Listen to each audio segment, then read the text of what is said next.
3 linggo. 3 linggo pa lang ang nakalipas mula nang ihatid namin sa huling hantungan ang aking asawa, si Ricardo. Ang amoy ng mga bulaklak sa burol, parang narito pa rin sa loob ng bahay. Ngunit ang unang tumawag sa akin ay hindi para manggumusta, kundi para sa isang bagay na halos ikamatay ng aking puso. Ang tumawag ay ang sarili kong anak na si Antonio. At ang mga salita niya, parang sinaksak ako ng paulit-ulit. Ma, kailangan nating pag-usapan ang bahay. Sa loob ng tahanan na itinayo namin ni Ricardo. Sa loob ng tahanan kung saan ko siya pinalaki at inalagaan. Sa mismong tahanan kung saan ako nagluto ng libu-libong pagkain para sa kanya. Doon niya sinabi ang mga salitang iyon. Mga salitang nagpahiwatig na ang tingin niya sa akin ay isa na lamang problema. Isang abala. Hindi niya ako tinanong kung kumakain ba ako, kung nakakatulog ba ako sa gabi, kung paano ko dinadala ang bigat ng pagiging mag-isa. Ang una niyang inalala ay ang pera, ang bahay, ang kanyang mana, at ang pinakamasakit sa lahat, ang plano nila. Oo, may plano na sila ng kapatid niyang si Christina. Planong hindi man lang nila ipinaalam sa akin. Planong binuo nila sa likod ko. Ma, sabi niya sa telepono na may halong inip sa boses na pag-usapan na namin ni Christina. Hindi mo na kayang manirahan dyan mag-isa. Masyadong malaki ang bahay. At ang bayarin. Ang bayarin. Yan ang inisip nila. Na wala akong pera. Na isa akong pobreng byuda. Na aasa na lang sa kanila. Ang bahay na ito. Ang bayad na. Sabi ko sa kanya, 5 taon ng bayad. Ngunit hindi ko na sinabi sa kanila noon. Hinayaan ko silang isipin kung ano ang gusto nilang isipin. Akala ko magiging aral iyon sa kanila. Pero nagkamali ako. At ang solusyon nila? Ang tulong na gusto nilang ibigay? Ipinlano nilang patirahin ako sa basement ng bahay ni Christina. Sa basement. Doon sa madilim at maalinsangang lugar kung saan niya itinatambak ang mga luma niyang gamit. Doon daw ang magiging bago kong tahanan. Para akong isang kasambahay na pinatutulog sa bodega, isang matandang kasangkapan na wala ng silbi, kaya itatago na lang sa sulok para hindi makasagabal. Ang hiya, ang kahihiyang idinulot nila sa akin. Parang lason na unti-unting kumalat sa buong katawan ko. Ito na ba ang sukli sa lahat ng sakripisyo ko? Sa loob ng 30 taon, ako ang naging ilaw ng tahanan. Ako ang nagbadyet ng kakarampot na sahod ni Ricardo. Ako ang nagtiis na hindi bumili ng bagong damit para lang maibili sila ng bagong sapatos para sa eskwela. Ako ang gumigising ng maaga para ipagluto sila at natutulog ng gabi na para labhan ang kanilang mga uniforme mula sa pag-aaral nila, sa kanilang mga kasal, hanggang sa mga binyag ng kanilang mga anak. Ako ang laging nasa likod nila, sumusuporta, nag-aasikaso, at nagmamahal ng walang hinihintay na kapalit. Hindi ko ininda ang pagod. Hindi ko ininda ang puyat. Dahil iyon ang tungkulin ng isang ina. Iyon ang kaligayahan ko. Ngunit para sa kanila, tila lahat ng iyon ay wala lang. Isang obligasyon ko na kinalimutan na nila. Parang isang hangin na dumaan, walang pakialam. Ang mahalaga sa kanila ay ang kinabukasan nila, hindi ang nanay na nag-iisa at nagluluksa. Para sa kanila, tapos na ang pakinabang sa akin. Ubus na, panahon na, para ako ay itabi. Pero may isang bagay, isang malaking bagay na hindi nila alam. Habang pinaplano nila ang pagtapon sa akin, habang kinukwenta nila kung magkano ang makukuha nila sa pagbenta ng bahay namin, mayroon akong isang lihim. Isang lihim na yaman na maingat na itinago ng yumaong kong asawa para mismo sa pagkakataong ito. Akala nila ang tanging naiwan ni Ricardo ay ang kakarampot na pensiyon. Akala nila ang bahay na ito ang tanging kayamanan namin. Iyon ang kanilang malaking pagkakamali. Dahil ang asawa ko, matalino siya. Alam niya ang ugali ng aming mga anak. Nababasa niya ang kasakiman sa kanilang mga mata kahit noong bata pa sila, kaya bago siya pumanaw, inayos niya ang lahat. May mga investment kami na hindi nila alam. May mga bank account na nakapangalan lamang sa akin. At higit sa lahat, mayroon kaming pangalawang bahay. Isang magandang villa sa Espanya na may tanawin ng dagat na binili niya para sa aming pagre-retiro. Isang lugar na para lamang sa aming dalawa. At ngayon, para na lamang sa akin. Ang lahat ng ito ay protektado ng isang testamento na hindi nila kailanman nakita. Isang dokumentong magpapatunay na ang lahat ay sa akin. Kaya ng gabing iyon, habang iniisip ko ang basement na inilaan nila para sa akin, hindi na ako umiyak. Ang mga luhang pighati ay napalitan ng apoy, ng determinasyon. Ang tingin nila sa akin ay isang kawawang biyuda. Isang mahinang lola na madaling utuin. Isang pawn sa kanilang laro ng pera. Ngunit ang hindi nila alam, ang kawawang lola na gusto nilang sipain palabas ng sarili niyang pamamahay ay may hawak na alas. Isang trump card na babago sa lahat. Ang pawn na minaliit nila ay malapit ng maging reyna sa sarili niyang kwento. At ang mga ngaso ay malapit ng maging ang hinahanting. Hindi ito tungkol sa pera. Hindi na. Ito ay tungkol sa pagbabalik ng aking dangal. Ang dangal na niyuraka ng sarili kong mga anak. Ang dangal ng kanilang ama na binaliwala nila. Magbibigay ako ng isang leksyon. Isang aral na hindi nila malilimutan habang buhay. Isang kwento na marahil ay ikukwento pa nila sa kanilang mga apo, ang kwento ng ina na minaliit nila. Ngunit bumangon at kinuha ang lahat pabalik. Gusto nila akong mawala.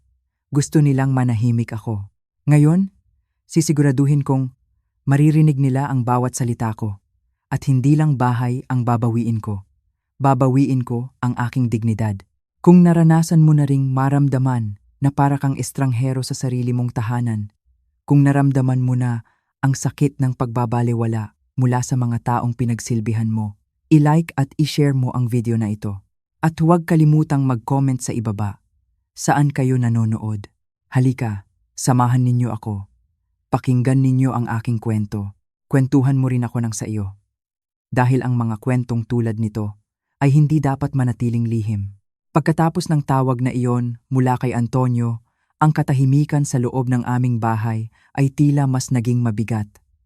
Ang kape sa aking tasa ay tuluyan ng lumamig. Hindi ko man lang nagalaw. Para akong isang multo na naglalakad sa sarili kong pamamahay. Isang estranghero sa mga pader na naging saksi sa lahat ng aming pangarap at paghihirap. Ang mga salita ng sarili kong anak ay umalingaw-ngaw sa aking isipan. Abasement. Problema sa pera. Hindi mo na kaya. Paulit-ulit.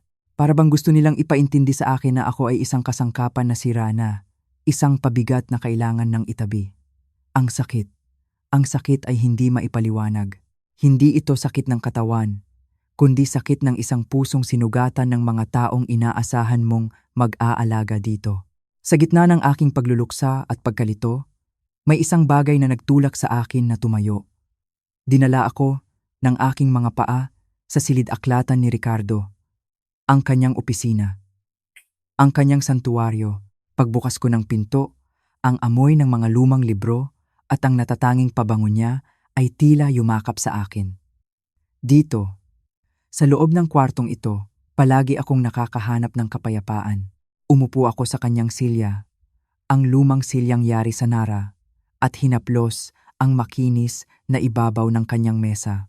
Dito siya nagtrabaho ng maraming taon. Dito niya pinlano ang aming kinabukasan. Dito niya isinulat ang mga liham ng pag-ibig sa akin noong kami ay mga bata pa. Sa hindi maipaliwanag na dahilan, binuksan ko ang pinakailalim na drawer sa kanyang kanan. Isang drawer na bihirang buksan dahil naroon ang mga lumang papeles. Sa ilalim ng mga lumang resibo at tax returns, may isang folder na kulay kape. Simple lang ito, walang tatak. Pero alam ko, ito ang folder na laging sinasabi ni Ricardo na huwag kong pakikialaman, maliban na lang kung dumating na ang panahon. Siguro, ito na ang panahong iyon. Nanginginig ang aking mga kamay nang ilabas ko ito at ipatong sa mesa. Dahan-dahan kong binuksan. Ang mga unang papel na nakita ko ay mga bank statement. hindi mga ordinaryong statement. Ang mga numero ay napakarami. Mga zero na halos hindi ko na mabilang. Akala ng mga anak ko, ang pensyon lang ni Ricardo ang inaasahan ko. Akala nila, naghihirap ako.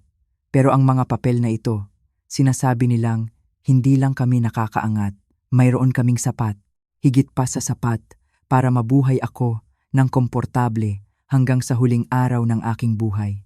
Sunod kong nakita ang isang folder ng mga investment, mga stock, mga bond, mga pangalan ng kumpanya na hindi ko maintindihan. Pero ang nakakaintindi sa akin ay ang mga graph, ang mga linya na umaakyat, bumababa, ngunit sa huli, laging pataas. Inalagaan ni Ricardo ang aming pera. Pinalago niya ito ng tahimik, nang walang anumang pagyayabang. Naalala ko ang isang beses na humiram ng malaking halaga si Antonio para sa isang negosyong restaurant na sa huli ay nalugi rin. Tumanggi si Ricardo. Nagalit si Antonio. Nagalit din ako kay Ricardo noon. Inisip ko na napakadamot niya. Ngayon ko lang naintindihan. Hindi siya madamot. Pinoprotektahan niya kami. Pinoprotektahan niya ako. At sa pinakailalim ng lahat ng iyon, naroon ang isang sobrang malaki.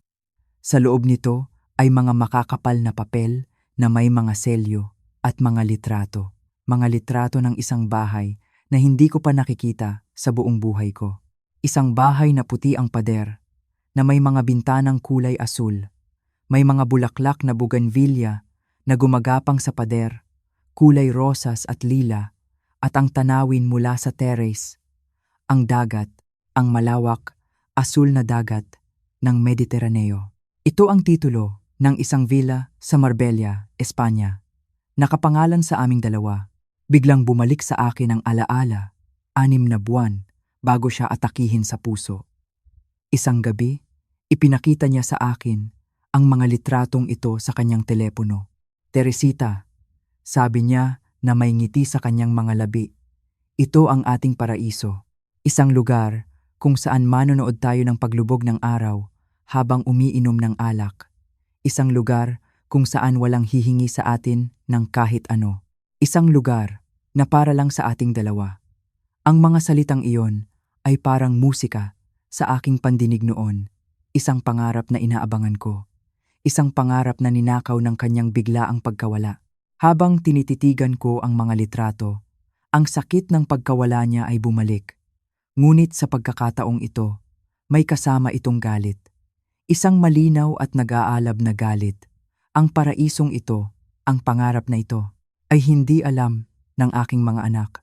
Ang alam lang nila ay ang bahay na ito sa Pilipinas na gusto nilang ibenta para sa kanilang sariling kapakanan. Ang tingin nila sa akin ay isang matandang walang pera. Pero ang katotohanan, ako ang may hawak ng lahat. Itinupi ko ang mga dokumento at maingat na isinilid pabalik sa folder. Itinago ko ito sa lugar kung saan walang makakakita. Ang lihim na yaman ni Ricardo ay hindi lang pera o ari-arian. Ito ay kapangyarihan. Ito ay kalayaan. Ito ang aking sandata. At sa unang pagkakataon, mula nang siya ay mamatay, naramdaman ko ang isang bagay na matagal nang nawala sa akin. Pag-asa. Hindi ito ang pag-asa na babalik pa siya, kundi ang pag-asa na kaya kong magpatuloy, mag-isa, at sa sarili kong mga tuntunin. Kinabukasan, gumising ako na may bagong determinasyon. Ang babaeng malungkot at nagluluksa kahapon ay napalitan ng isang babaeng may misyon. Hindi na ako iiyak. Hindi na ako magmumukmok. Panahon na para kumilos. Nagsuot ako ng itim na bestida. Ang isinuot ko noong libing. Pero sa pagkakataong ito, hindi ito tanda ng pagluluksa, kundi tanda ng aking lakas.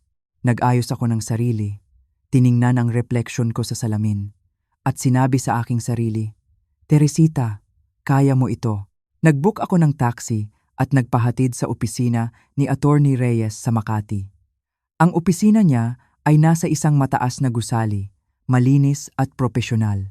Ang amoy ng katad at lumang papel ay sumalubong sa akin na nagpaalala sa akin sa opisina ni Ricardo, ngunit mayroon itong bigat ng awtoridad, si Attorney Reyes ay isang babaeng nasa 50 anyos, matalino, at may mga matang tila kayang basahin ang nasa loob mo. Siya ang pinagkakatiwalaang abogado ni Ricardo sa loob ng maraming taon. "Good morning, Mrs. Teresita," bati niya sa akin nang may paggalang. "I'm so sorry for your loss. Ricardo was a good man." Tumangulang ako. Hindi pa handang pag-usapan ang aking nararamdaman. Dumiretso ako sa punto.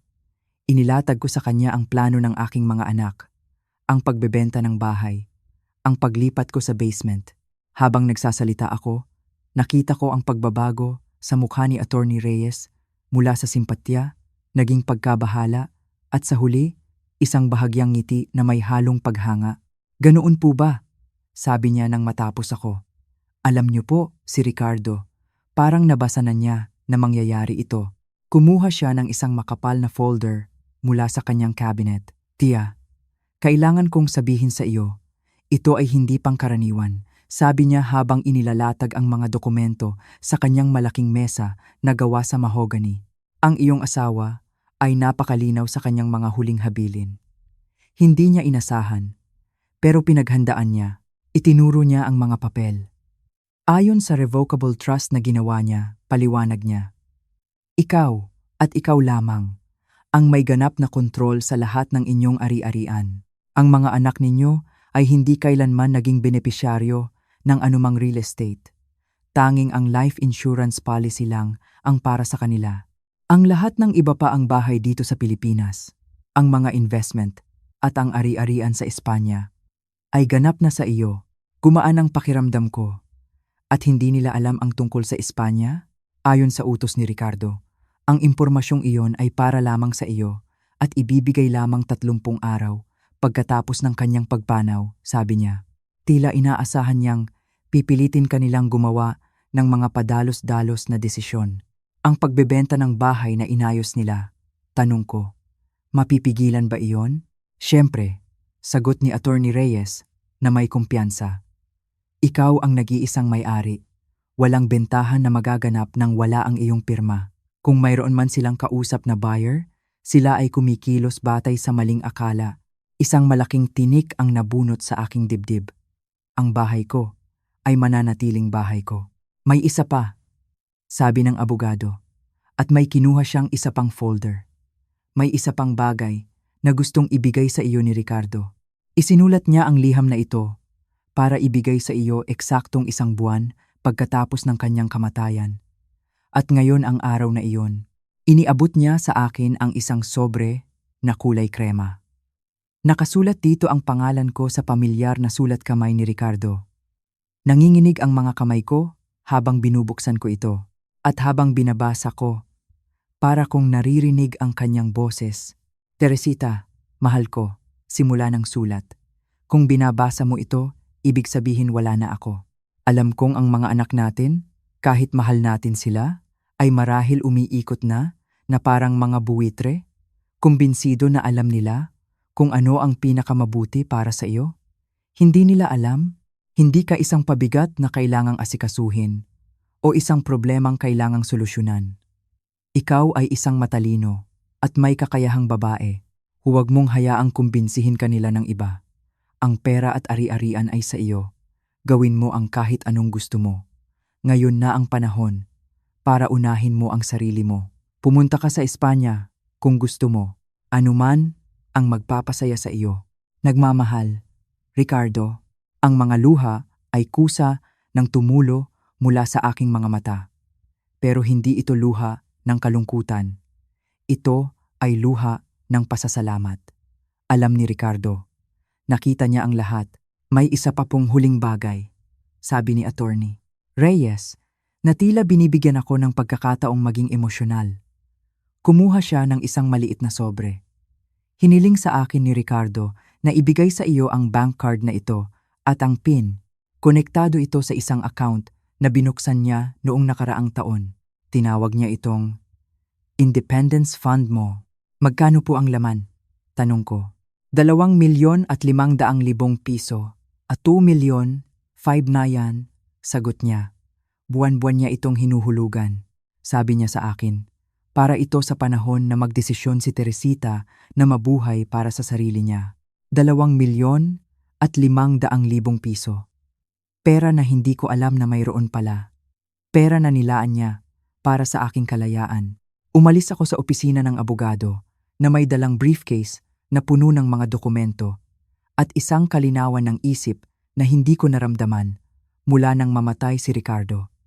Ang lahat ay sa akin at higit sa lahat, ang desisyon kung ano ang gagawin sa lahat ng ito ay sa akin lamang. Habang nasa taxi ako pabalik, puno ng bagong lakas at kumpiyansa, nagring ang aking telepono. Nakita ko ang pangalan ni Christina sa screen. Huminga ako ng malalim. Ito na ang simula. Sinagot ko ito. "Ma, buti naman sinagot mo."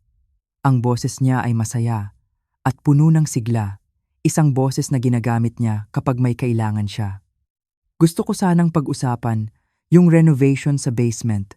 May kilala si Maricel na contractor na pwedeng maglagay ng maliit na kitchenette para sa iyo. Siguro pati separate entrance. Para maging perfect na sarili mong apartment, sarili kong apartment. Sa isang basement na binabaha. Ang galit ay muling umakyat sa aking lalamunan. Ngunit pinanatili ko ang kalmadong boses. "Ang bait mo namang mag-isip. Anak, alam ko pong nag-aalala kayo sa gastos," patuloy niya. "Pero naisip na namin ni Antonio na ibabawas na lang natin sa kikitain sa pagbenta ng bahay. Isipin niyo na lang, investment ito sa comfort niyo." Comfort ko raw, ang kapal ng mukha niya. "Christina," sabi ko, at ang tono ko ay nag-iba na, naging seryoso. "Kailan ang huling beses na tumawag ka sa akin para lang manggumusta?" Natahimik siya sa kabilang linya. Isang katahimikang nagsasabi ng maraming bagay.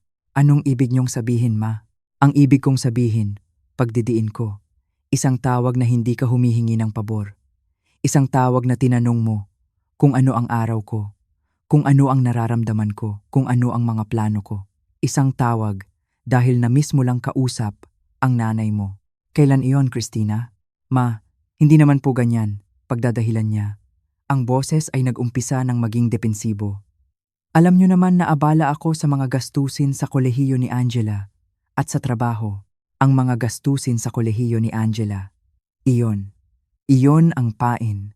"Sige nga, ikwento mo sa akin ang tungkol sa mga gastusin ni Angela," sabi ko. Habang nakatingin sa labas ng bintana ng taxi, pinagmamasdan ang mga taong abala sa kanilang normal na buhay habang ang buhay ko ay tila isang malaking gulo. "Naku, ma, ang tuition po ay 250,000 piso, 11,000 kada taon. Tapos mayroon pang bayad sa dormitoryo, mga libro, at yung mga bayarin sa sorority niya." Pinutol ko siya. Kalmado, ngunit may talim ang aking boses. "Christina, alam mo ba na nagpapadala ako kay Angela ng 25,000 piso, buwantaising 5,000, buwan-buwan, mula noong mag-umpisa siya sa kolehiyo? 2 taon na. Kung susumahin mo, ang kabuuan niyan ay 600,000 piso, 600,000. Ang katahimikan sa kabilang linya ay mas matindi pa kaysa kanina. Napakabigat. Naririnig ko lang ang mahina niyang paghinga. Iyon ang pera na dapat sana ay pantulong sa mga gastusin niya. Iyon ang pera na hindi niya kailanman binanggit kay Antonio noong pinag-uusapan nila ang aking di umano'y kahirapan sa pera. "Ma, yung pera pong iyon, nakakatulong naman, pero hindi naman po nito sinasagot lahat." Nauutal niyang sabi. "Sinusubukang makahanap ng lusot." "Sinabi mo ba kay Angela na ako ang nagpapadala ng perang iyon?" Tanong ko ng diretsahan. Muli, katahimikan. Mas mahaba pa ngayon. Ang bawat segundong lumilipas ay parang isang martilyong pumupukpok sa huling pako ng kanyang ataol ng kasinungalingan. "Alam po niyang tumutulong kayo." Mahina niyang sagot. "Alam niya ba ang halaga? Alam niya ba na galing iyon sa pensiyon ko at hindi sa isang college fund na iniwan ni Ricardo?" Ang mga tanong ko ay parang mga punyal. Bawat isa ay tumutusok ng mas malalim. O baka naman, ang alam niya ay galing sa pagsusumikap mo, ang perang ginagastos niya, na ikaw ang nagsasakripisyo para sa kanyang pag-aaral? Wala na siyang maisagot. Ang kanyang pananahimik ang pinakamalinaw na oo na narinig ko sa buong buhay ko. Isang malamig na pakiramdam ang gumapang sa aking sikmura. Hindi lang pala nila ako minaliit. Ginamit pa nila ang apo ko. Nilinlang nila ang sarili nilang anak. Ma, ginagawa niyo pong komplikado ang lahat. Sabi niya sa wakas, isang huling pagtatangkang ipasa sa akin ang sisi. Ako ba talaga? Tanong ko. Bago ko pinatay ang tawag, hindi ko na hinintay ang kanyang sagot. Dahil alam ko na, malinaw na sa akin ang lahat. Hindi ito komplikado. Simple lang pala talaga, napakasimple. At napakasakit. Pagdating ko sa bahay, hindi na ako ang babaeng umalis kaninang umaga. Ang lungkot at pagkalito ay napalitan ng isang malinaw na layunin. Hindi na ako biktima. Panahon na para ako naman ang kumilos. Pagpasok ko sa pinto ng aming bahay, ang katahimikan na dati nagbibigay sa akin ng kalungkutan ay ngayon nagbibigay ng espasyo para sa aking mga plano. Ang bawat sulok ng bahay ay tila naghihintay sa aking susunod na hakbang. Ang galit sa aking dibdib ay hindi na isang nagbabagang apoy na nakakasunog.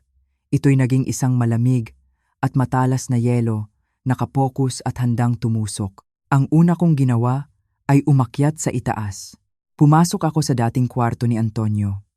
Ang kwarto ng binatilyong pinangarap kong maging isang mabuting tao. Nakatayo pa rin doon ang estante kung saan nakadisplay ang kanyang mga tropeyo sa basketball, mga medalya sa eskwelahan. Mga simbolo ng pagiging magulang na ipinagmalaki ko noon. Ngayon, parang mga paalala na lang sila ng isang taong hindi ko nakilala. Kumuha ako ng malalaking karton mula sa bodega. Dahan-dahan, isa-isa, pinulot ko ang kanyang mga gamit. Ang mga lumang school papers, ang mga drawing niya noong elementarya. Nakita ko ang isang baseball glove na balat, medyo luma na regalo ni Ricardo sa kanyang ika-10 kaarawan. Naalala ko pa ang tuwa sa mukha ni Antonio noon. Paano ang batang iyon naging ganitong klaseng tao? Binalot ko ito ng maingat sa papel at inilagay sa kahon. Lahat ng mahahalagang alaala niya sa bahay na ito, lahat ng bagay na nagpapatunay na minsan, naging bahagi siya ng aming masayang pamilya. Inilagay ko sa mga kahon. Nilagyan ko ng label para kay Antonio. Pagkatapos sa kwarto ni Antonio, sunod kong pinuntahan ang kwarto ni Cristina. Ang kanyang silid ay kulay rosas pa rin. Ang kulay na paborito niya noong dalaga pa siya. Puno ito ng mga libro, mga lumang stuffed toys, at mga litrato niya kasama ang kanyang mga kaibigan. Ang pinakamalaking gamit doon ay ang piano sa isang sulok. Isang piano na halos magmakaawa siya para bilhin namin noong 8 taong gulang siya. Nangako siyang mag-aaral ng mabuti. 6 na buwan lang ang itinagal ng kanyang interes. Pagkatapos noon, naging palamuti na lang ito, isang monumento ng mga nasirang pangako. Habang nag-empake ako, hindi ko maiwasang isipin ang kanilang mga pagkatao. Si Antonio, laging prangka sa kanyang kasakiman. Diretso kong humingi, walang paligoy-ligoy. Si Cristina naman, mas tuso, mahilig sa mga pahiwatig, sa mga parinig. Gagamitin niya ang emosyon mo laban sa iyo para makuha ang gusto niya. Pareho sila ng resulta, magkaiba lang ng paraan. At ako ang laging nasa gitna, sinusubukang pagbigyan silang pareho. Sinusubukang maging isang mabuting ina. Siguro, doon ako nagkamali. Nang mapuno ko na ang mga kahon ng kanilang mga gamit, tinawagan ko ang isang moving company. Hello! Gusto ko sanang magpa-schedule ng pickup, sabi ko sa kausap ko sa telepono, para sa 2 magkaibang address. Oo, bukas ng umaga, alas 7. Pagkatapos ng tawag na iyon, umupo ako sa harap ng aking laptop. Ang laptop na bihira kong gamitin. Nag-search ako online. Flights to Madrid, Spain. Lumabas ang maraming pagpipilian. Pumili ako ng isa na aalis sa susunod na linggo. Isang one-way ticket. Habang tina-type ko ang detalye ng aking credit card, may kaba sa aking dibdib. Pero hindi ito kaba ng takot. Ito ay kaba ng excitement. Isang pakiramdam na matagal ko nang hindi naramdaman. Ang huling hakbang sa aking plano ngayong gabi ay ang pinakamahalaga. Kinuha ko muli ang folder na iniwan ni Ricardo. Hinanap ko ang email address at pangalan ng property management company sa Espanya at ang pangalan ng kapitbahay na binanggit niya sa kanyang sulat, si Aling Pilar Rodriguez. Huminga ako ng malalim at nagsimulang mag-type. Mahal na Ginang Rodriguez. Sinimulan ko ang email. Ang pangalan ko po ay Teresita, asawa po ng yumaong si Ricardo. Naniniwala po akong kayo ang nag-aalaga sa aming bahay sa Calle de las Flores. Nagbabalak po akong bumisita sa Espanya sa lalong madaling panahon at manatili doon ng mas matagal. Mangyaring ipaalam po ninyo sa akin kung ano ang mga kailangang ihanda. Maraming salamat po sa inyong kabaitan sa pag-aalaga ng aming ari-arian sa mahirap na panahong ito. Lubos na gumagalang, Teresita. Tinitigan ko ang send button ng ilang sandali. Ito na iyon. Ang pagpindot dito ay parang pagtawid sa isang tulay na walang balikan, walang alinlangan. Pinindot ko ito. Pagkatapos kong gawin ang lahat ng iyon, kinuha ko ang aking sariling maleta mula sa ibabaw ng aparador. Isang maleta na hindi ko pa nagagamit sa loob ng maraming taon. Dahan-dahan, sinimulan kong ilagay ang aking mga damit. Hindi maraming damit, pili lang. Mga damit na magaan, mga damit na nagpapasaya sa akin. Inilagay ko rin ang litrato namin ni Ricardo sa Venice, ang litratong nasa likod ng susi at ang sulat niya. Habang nag-aayos ako, ang telepono ko ay nagring. Isang international number. Nagulat ako. Sinagot ko ito ng may pag-aalinlangan. Hello? Si Mrs. Teresita po ba ito? Sabi ng isang boses ng babae sa kabilang linya. Ang kanyang Ingles ay may accent na Espanyol. Opo, ako nga po, sagot ko. Ako ito, si Pilar Rodriguez. Kaka-receive ko lang ng email mo. Ikinagagalak kitang makausap. At ikinalulungkot ko ang pagpanaw ng iyong asawa. Madalas kang ikuwento sa akin ni Ricardo. Ang init sa kanyang boses ay parang isang yakap mula sa malayo. Maraming salamat po, Aling Pilar, sabi ko. At naramdaman kong nag-umpisa na namang mamuo ang luha sa aking mga mata. Walang anuman, ang bahay ay laging handa para sa iyo. Linggo-linggo ko itong tinitingnan. At ang hardin ay napakaganda. Matutuwa si Ricardo na malaman na darating ka. Kailan mo balak dumating? Tumingin ako sa paligid ng kwarto, sa mga kahon na naghihintay na ihatid sa maletang inaayos ko. Isang desisyon ang nabuo sa aking isipan. Mas mabilis kaysa sa inaasahan ko. Sa susunod na linggo po, sabi ko, na may bagong sigla sa aking boses. Gusto ko pong dumating sa susunod na linggo. Eksaktong 7:00 ng umaga. Tulad ng napag-usapan, dumating ang moving truck. Ang malakas na ugong ng makina nito, ang tila naging hudyat ng pagsisimula ng huling yugto ng aking plano. Kasabay ng pagparada nito sa tapat ng aming gate ay ang pagdating din ng kotse ni Antonio. Tila perpekto ang aming tiempo. Mula sa bintana ng aking silid tulugan, pinanood ko siyang bumaba. Suot niya ang kanyang business suit, ang damit na isinusuot niya kapag may importante siyang transaksyon.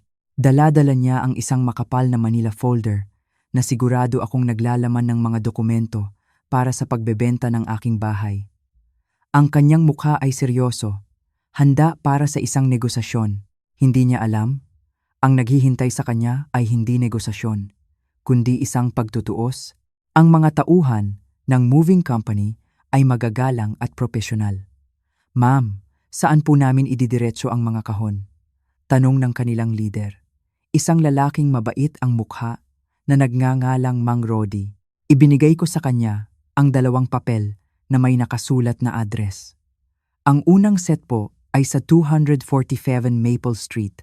Sabi ko, ang address ni Antonio. Ang pangalawa naman ay sa 8,000 Pine Avenue.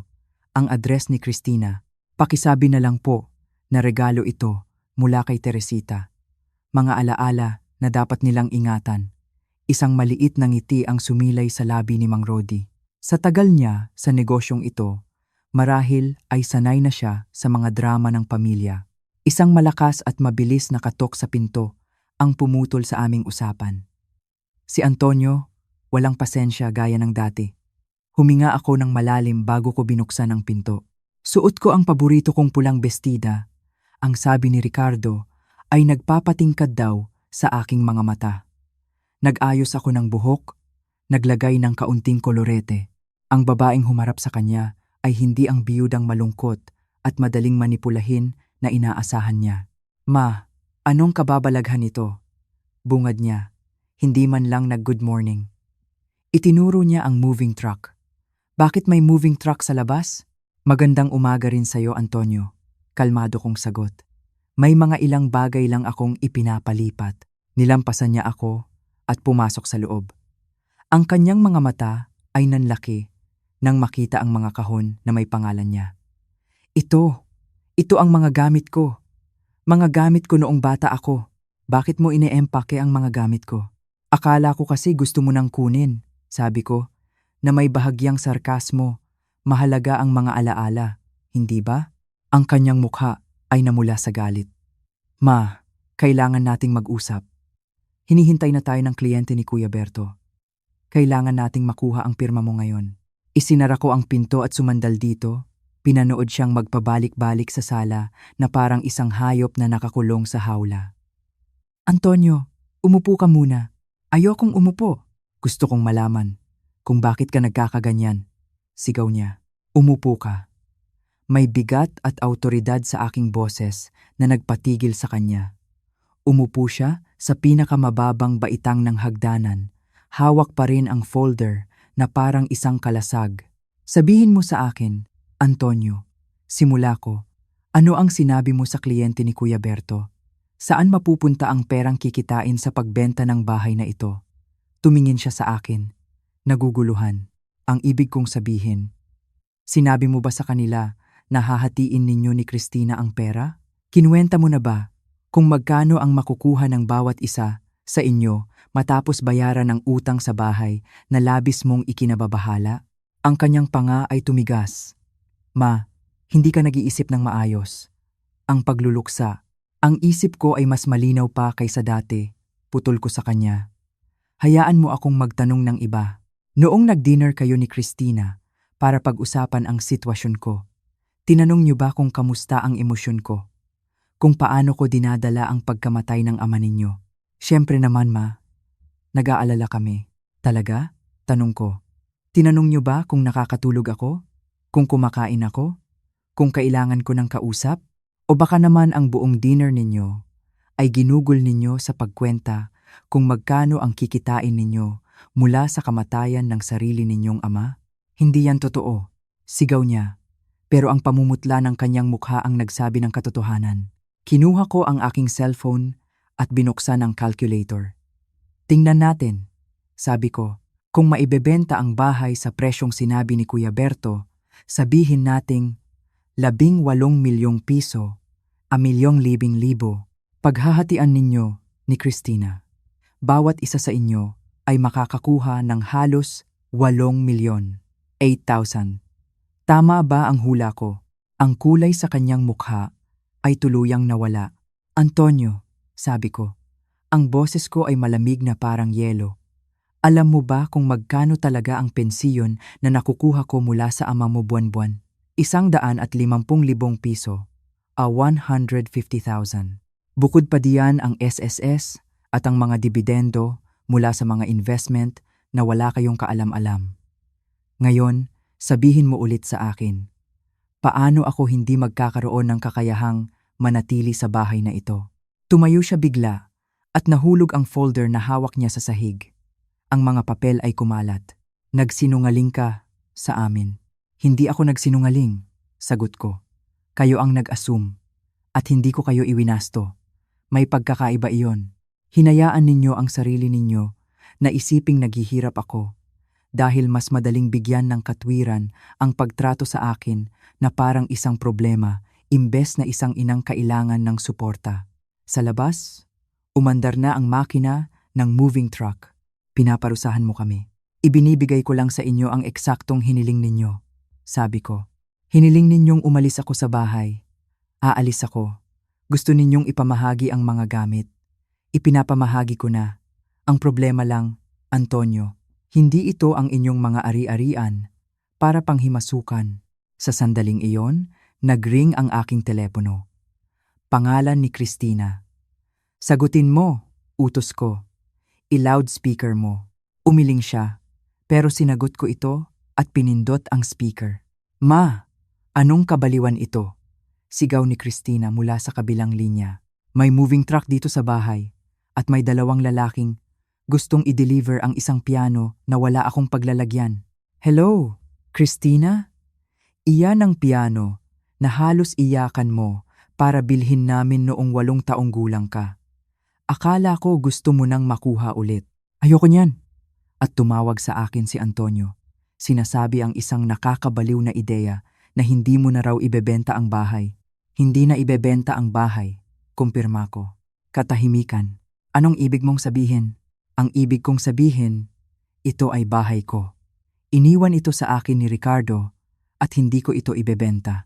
Pero sabi ni Antonio, wala kang pera. Maraming bagay ang mali kay Antonio, sabi ko. Christina, sabihin mo sa akin, ang 600,000 piso, 600,000, na ipinadala ko kay Angela sa loob ng 2 taon. Pera na hindi mo sinabi kay Antonio. Pera na marahil ay pinalabas mong galing sayo. Ano ang masasabi mo tungkol doon? Si Antonio ay nakatitig sa akin. Ang bibig ay bahagyang nakabuka. Sa kabilang linya, wala akong narinig kundi katahimikan. Gusto ninyo ang yaman ko nang wala ako, sabi ko. Ang boses ko ay puno ng pinal na paghatol. Gusto ninyo ang pera ko nang walang opinyon ko. Gusto ninyo ang pagsunod ko nang walang kalayaan ko. Pinatay ko ang tawag. Tiningnan ko si Antonio. Ang moving truck ay darating sa bahay mo sa loob ng 30 minuto. Maghanda ka na ng espasyo para sa mga alaala ng iyong kabataan. Ma, pakiusap. Kaya nating ayusin ito. Paano? Tanong ko. Ang simpleng tanong na iyon ang nagpatahimik sa kanya. Walang salitang makapagliligtas sa kanya ngayon. Saan ka pupunta? Tanong niya sa wakas. Ang boses ay mahina na. Ngumiti ako. Isang tunay na ngiti. Sa isang lugar na mainit. Binuksan ko ang pinto. Pinapasok ang sikat ng araw at ang tunog ng paalis na moving truck. Babalik ka pa ba? Ipapaalam ko sa inyo. Sabi ko, bago ako tuluyang tumalikod at isinara ang pinto sa likuran ko. Ang 13 oras na biyahe papuntang Madrid ay parang isang mahabang panaginip. Nakaupo ako sa tabi ng bintana, ang pwestong laging paborito ni Ricardo. Sa ilalim namin, ang malawak na karagatang Atlantiko ay parang isang kumot ng mga pangako. Ang telepono ko ay nanatiling nakapatay sa loob ng aking bag. Sa loob ng 3 araw matapos ang komprontasyon, walang tigil ang kanilang mga tawag at text. Si Antonio, si Christina, pati na ang asawa ni Antonio na si Maricel, nagsimula sa mga paumanhin at nauwi sa mga panunumbat at banta. Ang huling text mula kay Christina ang nagpatibay sa aking desisyon. Huwag kang umasang tatakbo kami. Para tulungan ka kapag na-realize mo kung gaano ka kalungkot mag-isa. Imbes na masaktan, gumaan ang pakiramdam ko. Iyon na ang huling tali na kailangan kong putulin. Ang customs officer sa Madrid ay isang batang babae na may mababait na mata. Purpose of visit? Tanong niya. Starting over, sagot ko. Ngumiti siya. Welcome to Spain, senyora. Si Aling Pilar ay naghihintay sa akin sa arrivals area. Tulad ng kanyang ipinangako, may hawak siyang maliit na karatula na may pangalan ko. Nang makita niya ako, isang malaking ngiti ang sumilay sa kanyang mukha. Mrs. Teresita, welcome, welcome, sabi niya at niyakap ako ng mahigpit na parang isang matagal ng kaibigan. Ang init ng kanyang yakap ay isang bagay na matagal ko nang hindi naramdaman. Habang binabagtas namin ang mga kalsada ng Marbella sa kanyang maliit na kotse, walang tigil sa pagkukwento si Aling Pilar. Tungkol sa panahon, sa mga kapitbahay, sa hardin na inaalagaan niya. Si Ricardo, napaka-proud niya sa bahay na ito, sabi niya. Lagi niyang pinapakita sa akin ang mga litrato mo sa telepono. Ikaw sa kusina sa Pilipinas, ang iyong mga apo. Magugustuhan ni Teresita ko ang kusina dito, sabi niya. bubuhayin niya ito. Ang mga salita niya ay nagbigay buhay sa alaala ni Ricardo sa isang paraang hindi ko inaasahan. At nang makita ko ang bahay, napigil ang aking hininga. Mas maliit ito kaysa sa bahay namin sa Pilipinas. Ngunit perpekto, mga pader na puti, mga bintanang asul, mga bulaklak na bougainvillea na kulay rosas at lila na gumagapang sa mga pader. Mga puno ng lemon na hitik sa bunga. Ang ganda, bulong ko. Si Ricardo ang pumili ng lahat, sabi ni Aling Pilar, habang ibinibigay sa akin ang tansong susi na nakita ko sa desk ni Ricardo. Ang loob ng bahay ay malamig at maliwanag. Ang sahig ay terakota at ang mga bintana ay bumubukas sa isang maliit na teras na may tanawin ng dagat Mediteraneo. Ang mga gamit ay simple ngunit elegante. Sa kusina, may mga nakasabit na kalderong tanso at ang mga tiles ay kulay asul at puti na sumasalamin sa kulay ng dagat sa labas. Ipinakita sa akin ni Aling Pilar ang laman ng refrigerator, tinapay, keso, prutas at isang bote ng alak. Ngayong gabi, magpahinga ka, sabi niya. Bukas, sabay tayong maglilibot sa bayan. Ang kanyang kabaitan ay labis-labis. Isang regalo mula sa isang taong hindi ko pa nakikilala pero tila matagal ko ng kapamilya. Nang makaalis na siya, tumayo ako sa gitna ng aking bagong kusina. At sa unang pagkakataon sa loob ng maraming buwan, naramdaman ko ang kapayapaan. Isang tunay at malalim na kapayapaan. Dahan-dahan akong nag-unpack. Inilagay ko ang aking mga damit sa aparador. Inilagay ko ang litrato namin ni Ricardo sa tabi ng kama. Habang papalubog ang araw, nagsalin ako ng isang baso ng alak at lumabas sa terrace. Ang tanawin ay nakakamangha. Ang langit ay nag-aagaw sa kulay ginto at kahel. Ang tunog ng mga alon na humahampas sa mga bato sa ibaba ay parang isang ritmong tumutugma sa tibok ng aking puso. Ito ang pangarap ni Ricardo. At ngayon, ito na ang aking katotohanan. Dito, sa lugar na ito, malayo sa lahat ng sakit at panlilinlang, sisimulan kong buuin muli ang aking sarili. Hindi bilang asawa ni Ricardo, hindi bilang ina ni Antonio at Cristina, kundi bilang si Teresita. At sa pag-iisip pa lang noon, isang ngiti ang sumilay sa aking mga labi. Ilang araw ang lumipas na puno ng katahimikan at pagtuklas. Nagsimula akong maglakad-lakad sa bayan tuwing umaga.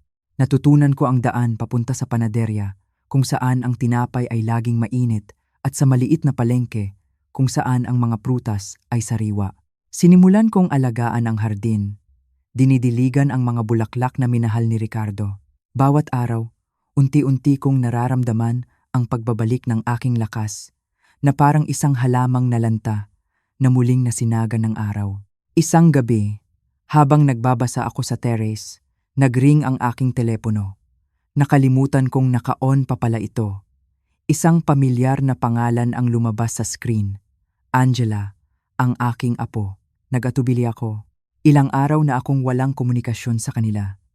Pero may kung anong nagtulak sa akin na sagutin ito. Lola? Ang boses sa kabilang linya ay basag at puno ng pag-aalala. Lola, salamat sa Diyos, sinagot mo.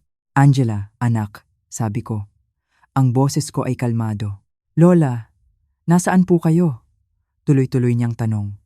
Hindi po sinasabi sa akin ni Mommy ang totoo. Ang sabi lang niya nag-away kayo ni Uncle Antonio at bigla na lang kayong nawala. May gulo raw po tungkol sa bahay. Angela, dahan-dahan, sabi ko. Hindi po ako makapagdahan-dahan, La. Galit na galit po ako. Narinig ko ang isang malalim na paghikbi. Alam niyo po ba kung ano ang nalaman ko? Alam niyo po ba kung ano ang sinabi sa akin ni Mommy kahapon? Umupo ako sa silya. Hinayaan siyang ilabas ang lahat. Ano ang sinabi niya sa iyo? Sinabi niya sa akin. Sinabi niya sa akin na kayo po ang nagpapadala ng pera para sa pag-aaral ko. 25,000 piso bawat buwan sa loob ng 2 taon. Ang bawat salita ay puno ng sakit at hindi makapaniwala. Sinabi niya ito na parang isang malaking pabigat na tinago niya para protektahan ako. Pero, Lola, ang kanyang boses ay tuluyang nabasag. Bakit po hindi niyo sinabi sa akin? Bakit po hindi ko alam? Ang sakit sa kanyang boses ay parang isang kutsilyong tumarak sa aking puso. Ito ang batang inakala kong nakalimot na sa akin. Pero ang totoo, siya rin pala ay isang biktima. Ang mami mo, sabi ko ng malumanay, inisip niya na iyon ang mas makakabuti. Makakabuti para kanino la? Sigaw niya. Makakabuti para sa kanya, para maangkin niya ang kredito sa pagbabayad ng tuition ko? Makakabuti para kay Uncle Antonio, para maipalabas niyang mahirap kayo at kailangan ninyong ibenta ang bahay? Lola, sobra po akong nahihiya. Sobra po akong nahihiya sa sarili ko. Wala kang dapat ikahiya, Angela. Meron po, hinayaan ko po silang kumbinsihin ako na isa lang kayong malungkot na matanda na kailangang alagaan. Itinigil ko po ang pagtawag sa inyo ng madalas dahil sabi ni Mommy, masyado raw kayong marupok at baka masyado kayong umasa sa akin. Mas healthy daw po na bigyan kayo ng space para magluksa. Space. Iyon pala ang tawag nila sa pag-iwan sa akin. Kaya binigyan ko po kayo ng space. Patuloy niya. Ang boses ay nagiging mas matatag na dahil sa galit. At habang ginagawa ko iyon, kayo pala ang nagbabayad ng mga bayarin ko sa sorority, ng mga libro ko, pati siguro ng spring break trip ko. At hindi man lang po ako nagpasalamat. Hindi ko man lang po kayo kinumusta pagkatapos mawala ni Lolo. Hinayaan ko lang siyang magsalita. At ngayon, sinasabi nila sa lahat na nagkaroon daw kayo ng nervous breakdown at naglayas. Pero Lola, hindi naman po kayo nag-breakdown, di ba? Napuno lang po talaga kayo sa kanila. Sa kabila ng lahat, isang maliit na ngiti ang sumilay sa aking labi. Tama ka, Apo. Nasaan po kayo, Lola? Nasa Espanya ako. Isang mahabang katahimikan. Espanya? As in, yung bansa po? Ang lolo mo ay bumili ng bahay dito para sa ating pagre-retiro. Nakaupo ako ngayon sa teras. Pinagmamasdan ang dagat Mediteraneo. Maganda po ba dyan? Mahina niyang tanong. Ito ang pinakamagandang lugar na nakita ko sa buong buhay ko. Lola, sabi niya, ang boses ay seryoso na. Kailangan ko pong humingi ng tawad. Hindi mo kailangang humingi ng tawad, sabi ko. Nalinlang ka ng mga taong pinagkakatiwalaan mo. Hindi mo iyon kasalanan, pero dapat po nalaman ko. Dapat po mas madalas akong tumawag. Angela, makinig ka sa akin, sabi ko. 20 anyos ka. Ang trabaho mo ngayon ay mag-aral, matuto, at alamin kung sino ka. Hindi mo trabahong ayusin ang gulo ng pamilya o intindihin ang manipulasyon ng mga matatanda. Pero kung gusto mong bumawi, kung gusto mong maging mas mabuti, gawin mo ito. Tawagan mo ako. Dahil na-miss mo ako. Hindi dahil may kailangan ka. Bisitahin mo ako dahil gusto mo ang kumpanya ko, hindi dahil obligasyon. Mahalin mo ako dahil lola mo ako, hindi dahil nagbabayad ako ng mga bayarin mo. Isang mahabang katahimikan ulit. Pwede po ba akong bumisita sa inyo diyan sa Espanya? Ang tanong na iyon, ang simpleng tanong na iyon, ang nagpuno sa aking puso ng isang pag-asa na hindi ko naramdaman sa loob ng maraming taon. 3 linggo ang lumipas na parang isang kisap mata. Ang bawat araw ay ginugol ko sa paghahanda para sa pagdating ni Angela. Nilinis ko ang guest room, pinalitan ang mga kurtina at bumili ng mga sariwang bulaklak para ilagay sa florera. Si Aling Pilar ay mas excited pa kaysa sa akin. Nagplano siyang magluto ng paella para salubungin ang aking apo. Ang pag-aabang na ito ay nagbigay sa akin ng bagong sigla. Isang bagong dahilan para bumangon tuwing umaga. Sa araw ng kanyang pagdating sa Malaga Airport, kinakabahan ako. Paano kung nagbago na siya? Paano kung ang aming koneksyon sa telepono ay mawala kapag nagkaharap na kami? Ngunit nang makita ko siyang lumabas mula sa arrival gate, lahat ng aking pangamba ay nawala. Ang Angela na nakita ko ay iba sa Angela na nasa mga litrato noong Pasko. Wala na ang makapal na makeup, ang plansadong buhok, ang mga damit na pang-Instagram. Ang humarap sa akin ay isang simpleng dalaga na naka-faded jeans at puting t-shirt. Ang buhok ay nakatali lang sa isang magulong bun. Ang kanyang mukha ay sariwa at totoo. At ang ngiti niya, isang ngiti na mula sa puso. Lola! Binitawan niya ang kanyang backpack at tumakbo papalapit sa akin. Niyakap niya ako ng mahigpit, isang yakap na puno ng pasasalamat, pangungulila at pagmamahal. Ito ay totoo. Hindi ito ang mga formal na yakap na nakasanayan ko sa mga family gathering. Hayaan mong tingnan kita, sabi ko, habang hawak siya sa magkabilang braso. Ang ganda-ganda mo, apo. Kayo po, lola, sabi niya, habang tinititigan din ako. Ang ganda niyo po, kakaiba. Ang tan niyo po at ang buhok niyo, nagpagupit po kayo? Hinawakan ko ang aking mas maikling buhok. Isang estilo na kinumbinsi sa akin ni Aling Pilar na subukan. Oo, konti lang. Bagay na bagay po sa inyo, sabi niya, at may sinabi siyang nagpatigil sa aking mundo. Ang itsura niyo po. Kayo po talaga. Sa biyahe papuntang Marbella, si Angela ay parang isang bata na nakadungaw sa bintana, namangha sa bawat madadaanan naming taniman ng olibo at mga puting nayon. Ang kanyang sigla ay nakakahawa. Nagpapaalala sa akin kay Ricardo noong una kaming mag-travel sa ibang bansa. Nang huminto kami sa tapat ng bahay, nanatili siyang nakatayo sa hardin, nang ilang sandali, pinagmamasdan ang mga bougainvillea, ang mga puno ng lemon, at ang terrace kung saan ako nagpalipas ng maraming oras sa pagbabasa. Pagkatapos, lumingon siya sa akin, may mga luha sa kanyang mga mata. Alam po niya, no, la, mahina niyang tanong. Alam po ni Lolo, nakakailanganin niyo ang lugar na ito. Tumango ako. Palagay ko nga, nang unang gabing iyon, naupo kami sa terrace habang kinakain ang paella na inihanda ni Aling Pilar. Si Aling Pilar ay parang sariling apo kung asikasuhin si Angela, at nakita ko kung paano tumugon ang aking apo nang may natural na init at paggalang. Ikwento niyo po sa akin ang lahat, la, sabi ni Angela habang papalubog na ang araw. Gusto ko pong malaman ang lahat tungkol sa buhay niyo dito. At ikinuwento ko sa kanya ang lahat. Ang aking mga paglalakad sa umaga, ang mga tindero-tinderang nakakakilala na sa akin, ang aking mga aralin sa Espanyol kasama si Miguel, isang retiradong propesor na kapitbahay namin, at ang tungkol sa libro na sinimulan kong isulat. Hindi isang nobela, kundi isang memoir. Isang kwento tungkol sa pag-aasawa, pagiging ina, at ang unti-unting pagkawala ng sarili kapag ang pag-ibig ay nagiging serbisyo at ang serbisyo ay nagiging obligasyon. Nagsusulat po kayo ng libro? Nanlaki ang mga mata niya. Lola, ang galing. Hindi ko po alam na gusto niyong magsulat. Hindi ko rin alam, sagot ko. Hanggang sa nagkaroon ako ng katahimikan para pakinggan ang sarili kong mga iniisip. Natahimik siya sandali. Tumawag po si Mami kahapon, sabi niya. Kinabahan ako, pero itinaas niya ang kanyang kamay. Sinubukan niya po akong kumbinsihin na huwag nang tumuloy. Sabi niya nagkakaroon daw po kayo ng breakdown at baka lalo lang makasama kung makikita niyo ako. Makasarili daw po ako. Anong sinabi mo? Sinabi ko po sa kanya na marahil, panahon na para may isang tao sa pamilya na maging makasarili para sa kapakanan ninyo, Lola. May talim sa boses ni Angela na hindi ko pa narinig dati. At tinanong ko po siya ng diretsahan. Kung may breakdown si Lola, bakit walang isa man sa inyo ang pumunta diyan para tingnan siya? Anong sagot niya? Wala po. Wala siyang maisagot.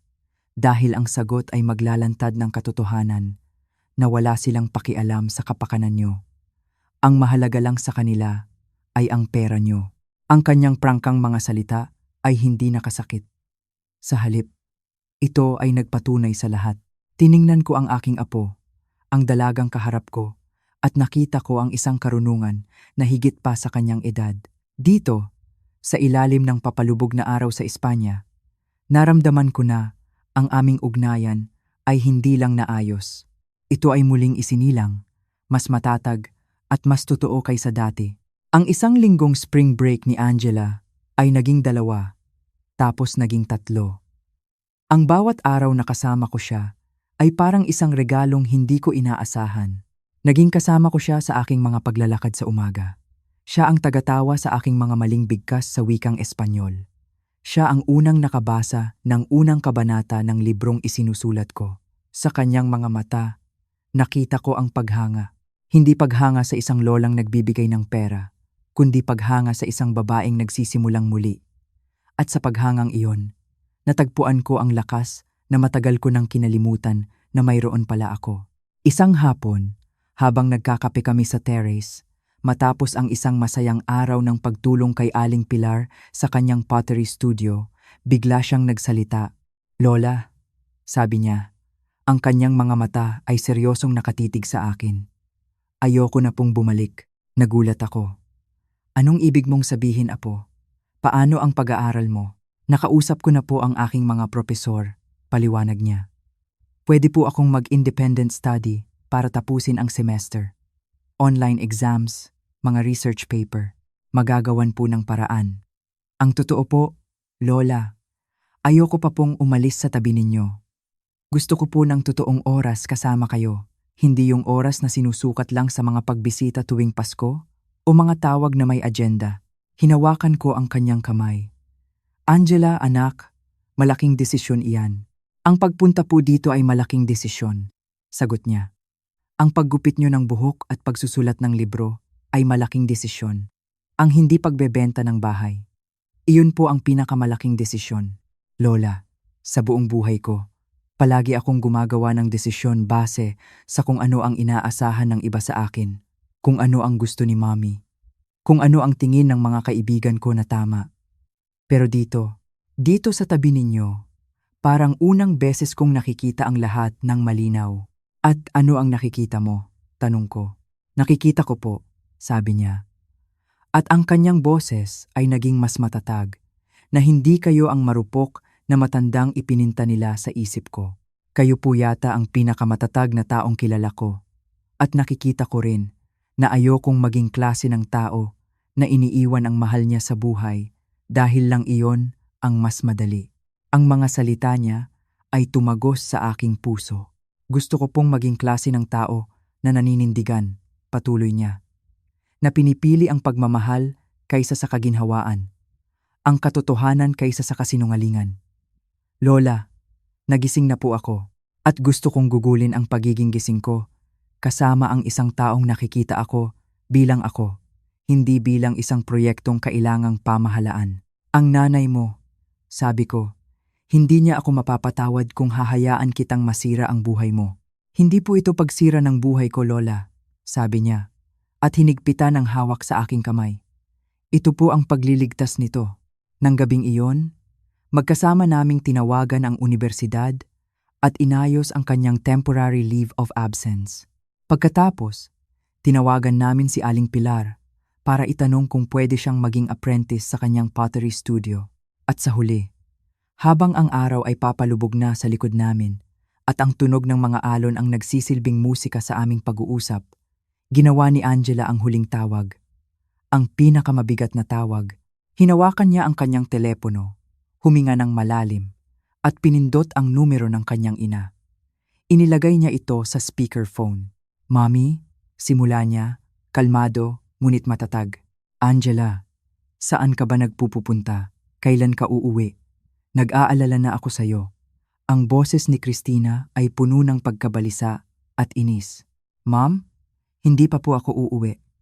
I'm extending my stay here in Spain." "Ano? Nababaliw ka na ba? Anong ginagawa ng lola mo sa'yo? Nilalason niya ba ang isip mo?" "Hindi po ako nababaliw, Mom," sagot ni Angela. "Nagkakaroon po ako ng breakthrough. Hindi breakdown. Breakthrough." Narinig ko ang pagbuntong hininga ni Christina sa kabilang linya. "Angela, hindi mo naiintindihan. Ang lola mo, hindi siya stable ngayon. Kailangan niya ng tulong ng propesyonal, hindi ng isang batang tulad mo na nakikialam." "Ma'am, naiintindihan ko pong galit kayo," sabi ni Angela, hindi nagpatinag. "Pero 20 anyos na po ako at may karapatan akong magdesisyon kung paano ko gugugulin ang oras ko. Ang ginagawa mo ay pagiging walang utang na loob," sigaw ni Christina. "Hindi po, Ma'am," sagot ni Angela. At sa pagkakataong ito, may lungkot na sa kanyang boses. "Ang totoo, iyan po mismo ang ginagawa ko. Pinipili ko si Lola. Dahil siya po ang nag-iisang tao sa pamilya natin na nagparamdam sa akin na mas mahalaga ako kaysa sa anumang maibibigay ko. Isang mahabang katahimikan ang sumunod. Isang katahimikang mas mabigat kaysa sa lahat ng naunang katahimikan. Walang maisagot si Christina dahil alam niyang totoo ang sinabi ng kanyang anak. Pinatay ni Angela ang tawag at pagkatapos ay pinatay niya ang kanyang telepono. Tumingin siya sa akin. Ang kanyang mga mata ay nagniningning sa ilalim ng mga unang bituin na lumitaw sa kalangitan. May pinagsisisihan ka ba? Tanong ko sa kanya. Ngumiti siya. Ang ngiti ni Ricardo, puno ng tahimik na determinasyon. Isa lang po, Lola, sabi niya, na inabot pa po ako ng 20 anyos para malaman kung saan talaga ako nabibilang. Habang nakaupo kaming dalawa sa aking terrace sa Espanya, pinapanood ang paglabas ng mga bituin sa ibabaw ng dagat Mediteraneo, napagtanto ko ang isang bagay. Ang kwento kong nagsimula sa isang malaking kawalan ay naging isang kwento ng isang malaking pagkakatagpo. Nawala sa akin ang ilusyon ng isang pamilyang humihingi ng aking pagpapakasakit, ngunit natagpuan ko ang katotohanan ng isang pamilyang nagdiriwang ng aking kalakasan. Hindi ko na alam kung babalik pa ako sa Pilipinas. Hindi ko alam kung ano ang mangyayari sa relasyon ko sa aking mga anak. Marahil, balang araw, matututo sila. Marahil, hindi. Ngunit hindi na iyon ang mahalaga. Ang mahalaga ay ang ngayon. Ang mahalaga ay ang babaeng kaharap ko, ang aking apo, na naglakbay ng libu-libong milya, hindi para humingi, kundi para magbigay ng oras, ng pagmamahal, ng pag-unawa. Sa piling niya, natagpuan ko muli ang aking sarili. Ang Teresita na mahilig tumawa. Ang Teresita na nangangarap magsulat. Ang Teresita na malakas at may kakayahang magsimulang muli. At sa unang pagkakataon, mula nang pumanaw si Ricardo, hindi na ako basta nabubuhay lang. Ako ay tunay na nabubuhay at masaya